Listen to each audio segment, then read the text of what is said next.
Spider-Man PS4 is the best version of Spider-Man that we have outside of the comics.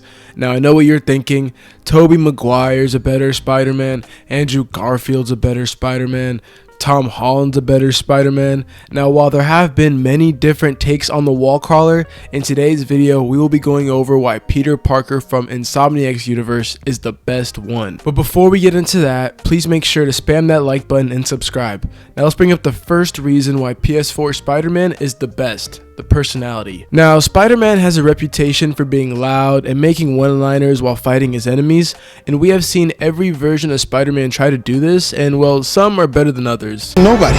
Hey, you're not a nobody. You're somebody. Like that. Alright, listen. But a lot of the times we see him make a couple of jokes and then just be quiet for the rest of the fight.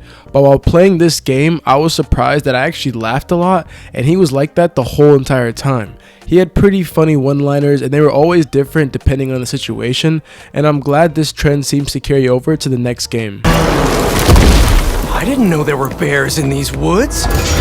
But not only is Spidey funny in this game, but he's also kind. He takes time to get to know the people of New York, and it creates a community of people that trust you.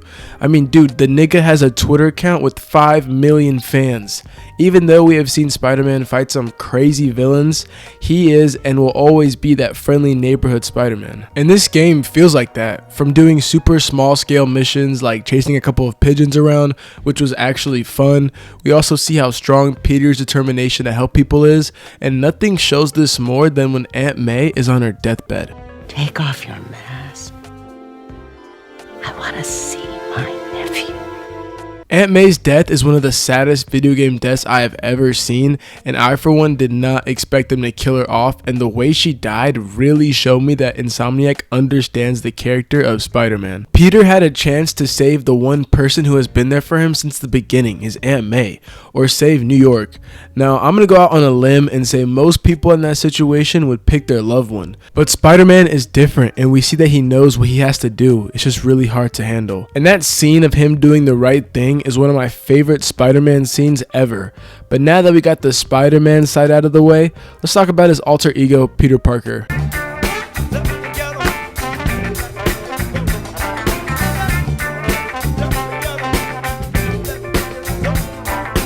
Not only does this game get Spider-Man right, but it gets Peter Parker right. In this game, Peter Parker is not in high school or in college. He's a grown man with grown man responsibilities. And like usual, Peter is struggling with money as shown in the opening when he realized he was late on rent. Now call me crazy, but like a lot of Spider-Man fans, I like when our hero is down bad and broke. Finally! I don't know what it is, but something about Peter's suffering is truly incredible.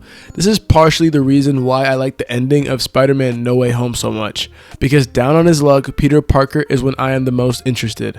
Even though 616 beat that concept to a pulp. This game makes Peter's side of his life interesting as well, because while his alter ego has all the power in the world and is famous, Peter is not famous and not powerful at all. In the game, we get kicked out of our apartment and we have to find somewhere to sleep.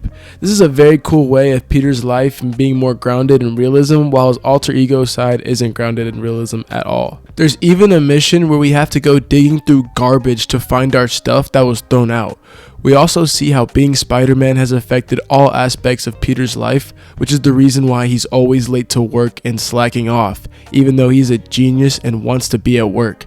He's a great guy, but neglects his relationship with his girlfriend, Mary Jane. We are constantly hanging around her as Peter, and the chemistry those two have is off the charts.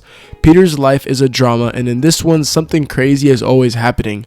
I also like how in this game, Peter is in the mentorship role to Miles, since Peter is in his mid-20s. Now, even before Miles got bit by that spider, Peter just wanted to help make sure Miles was doing okay after his father was killed. It goes to show that Spider-Man and Peter Parker both have huge amounts of compassion and just want to help people no matter what. And we can't talk about Peter Parker and Spider-Man without talking about their rogues gallery. The power of the sun in the palm of my hand. Side note, but if you are enjoying this video, please consider subscribing. I post a bunch of nerd stuff like this all the time. If you like this video and are into Star Wars, make sure to check out my last video where I talk about the most underrated Star Wars movie, The Last Jedi. Now let's get back to the video. A hero is only as good as his villains, and my gosh, do the villains shine in this one. Now the characterization for the Sinister Six was very good, but let's talk about the best villain in the whole entire game, Doc Ock. I think it's a pretty cold take to say that this is the best Doc Ock we've ever seen, and the relationship that he and Peter built together is something special, especially since Peter felt like he had somewhat of a father figure in his life and someone he can look up to for the first time in a while, probably since Uncle Ben died. And this Peter has been Spider-Man for 8 years, so it has been some time since Peter had someone like that in his life. So to see Otto's fall sucks because, like Peter says, he was everything you wanted to be. And the reason why I brought up this whole father and son relationship thing is it shows how tragic Peter's life is. We spend the game fighting Mr. Negative, fighting the Sinister Six, and stopping the Devil's Breath, and yet this and the Aunt May death scene are the hardest things we go through. Not because they are physically hard, but because they are emotionally hard. You care for these people, and to see them leave you in two different ways completely crushes you.